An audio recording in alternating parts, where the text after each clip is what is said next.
Perkenalkan, nama saya David Mansangap Simbolon dengan NIM 14011134669 akan menjelaskan tugas besar komputasi statistik. Untuk soal yang pertama, 1A, buatlah analisis deskriptif untuk variabel X1, X2 sampai dengan X10. Untuk analisis deskripsi untuk variabel X1 hingga 10, yang pertama ada X1 untuk skor dengan rata-rata 9,46 dengan median 9 dan skor tertinggi 19 dan terendah di 6 dan standar deviasi 2,67 dan menunjukkan variasi moderat. Distribusi cenderung ke kanan dengan skewness 1,36 dengan puncak tajam dengan kurtosis sebesar 6,27. Berikutnya untuk X2 atau jenis kelamin dengan rata-rata dan median 0,50 menunjukkan proporsi laki-laki dan perempuan yang sama. Distribusi hampir simetris dengan skewness 0 dan lebih datar dari normal. Kurtosis 1 normal dan untuk kurtosis 1,0. Berikutnya ada X3 atau kadar. Dengan rata-rata 3.760,23 dengan median 2.282 dan kadar tertinggi di 15.945 dan terendah di 392 dan standar deviasi di 3.507,80 menunjukkan variasi besar dan distribusi condong ke kanan dengan skewness 1,36. Berikutnya ada X4 untuk waktu dengan rata-rata 22,38 dengan median 18 dan waktu tertinggi di 54 dan terendah di 6. Standar deviasi di 13 menunjukkan variasi besar. Distribusi mendekati normal dengan skewness 0,78. Berikutnya untuk X5 untuk stadium dengan rata-rata 2,03 dengan median 2 dan stadium tertinggi di 3 dan terendah di 1. Untuk standar deviasi 0,58 menunjukkan variasi moderat dan distribusi hampir simetris dengan skewness 0,0003. Berikutnya dia X6 untuk usia presiden rata-rata 35,3 tahun dengan media 33,5. Untuk usia tertua di 58 dan termuda di 20 tahun dan standar deviasi di 8,87 menunjukkan variasi besar dan distribusi hampir simetris dengan skewness 0,62 dan X7 untuk lama sakit dengan rata-rata 5,85 dengan median 5 dan lama sakit tertinggi di 17 dan terendah di 1.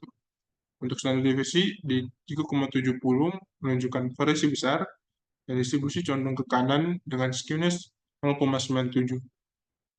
Berikutnya ada X8 untuk presentasi penilaian A dengan rata-rata 34% dengan median 34% dan nilai tertinggi di 41% dan terendah di 24%.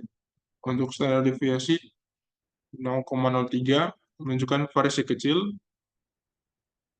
Distribusi condong ke kiri dengan skewness minus 0,37.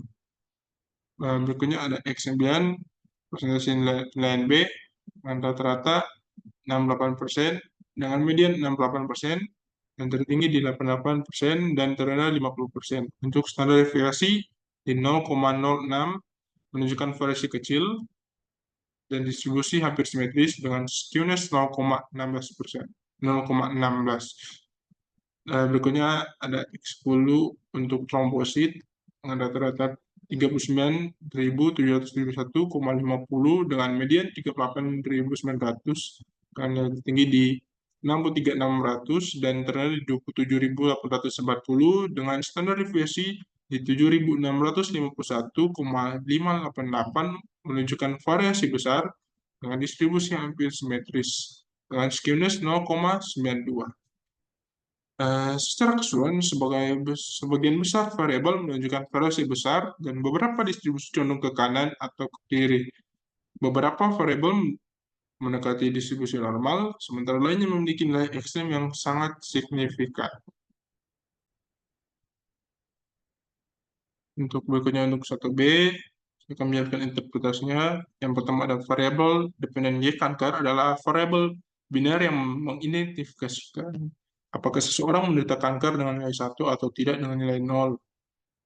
Nah, berikutnya, model regresi logistik ini memanfaatkan 10 variabel independen, 1 hingga X10, untuk memperkirakan probabilitas seseorang menderita kanker atau tidak. Berikutnya, variabel independen X2 mempresentasikan jenis kelamin dengan nilai 0 untuk perempuan dan 1 untuk laki-laki.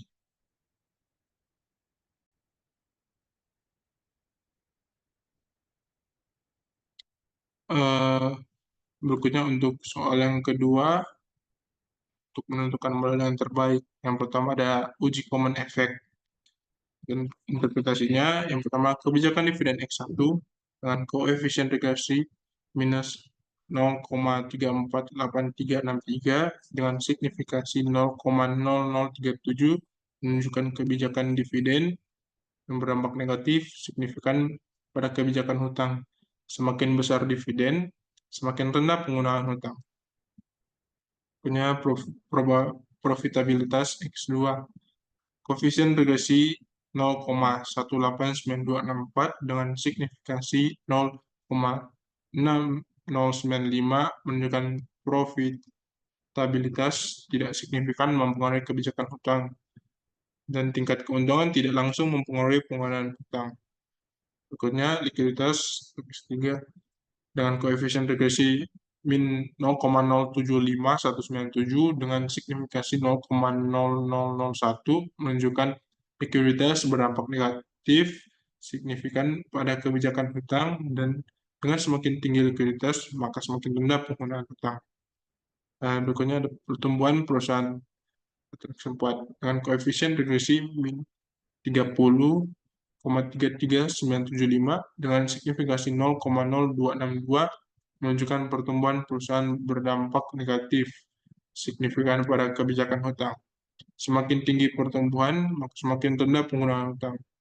Terakhir ada ukuran perusahaan atau kelima. Koefisien regresi min 0,073009 dengan signifikansi 0,8100 menunjukkan ukuran perusahaan tidak signifikan mempengaruhi kebijakan hutang. Besar kecilnya perusahaan hutang dan besar kecilnya perusahaan tidak berpengaruh langsung pada penggunaan hutang.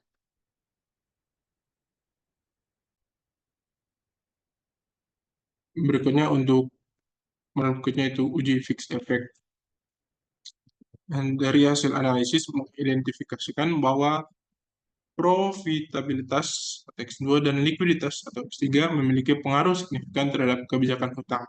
Sebaliknya, kebijakan dividen atau X1 dan ukuran perusahaan X5 tidak menunjukkan pengaruh yang signifikan, sedangkan pertumbuhan perusahaan atau X4 hanya memberikan sedikit bukti sebagai prediktor sebagai prediktor. Secara keseluruhan, hal ini sangat efektif dalam menjelaskan variasi kebijakan hutang, ditunjukkan oleh nilai R-square yang tinggi dan F statistik yang signifikan, yang menunjukkan bahwa variabel-variabel dalam model ini secara keseluruhan mampu menjelaskan variasi kebijakan hutang dengan baik.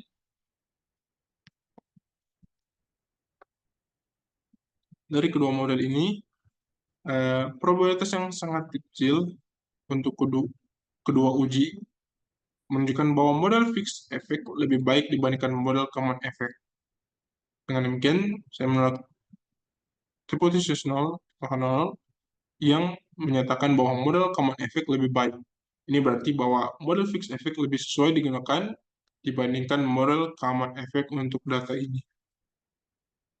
Sekian dari saya. Mohon maaf bila ada kesalahan. Terima kasih.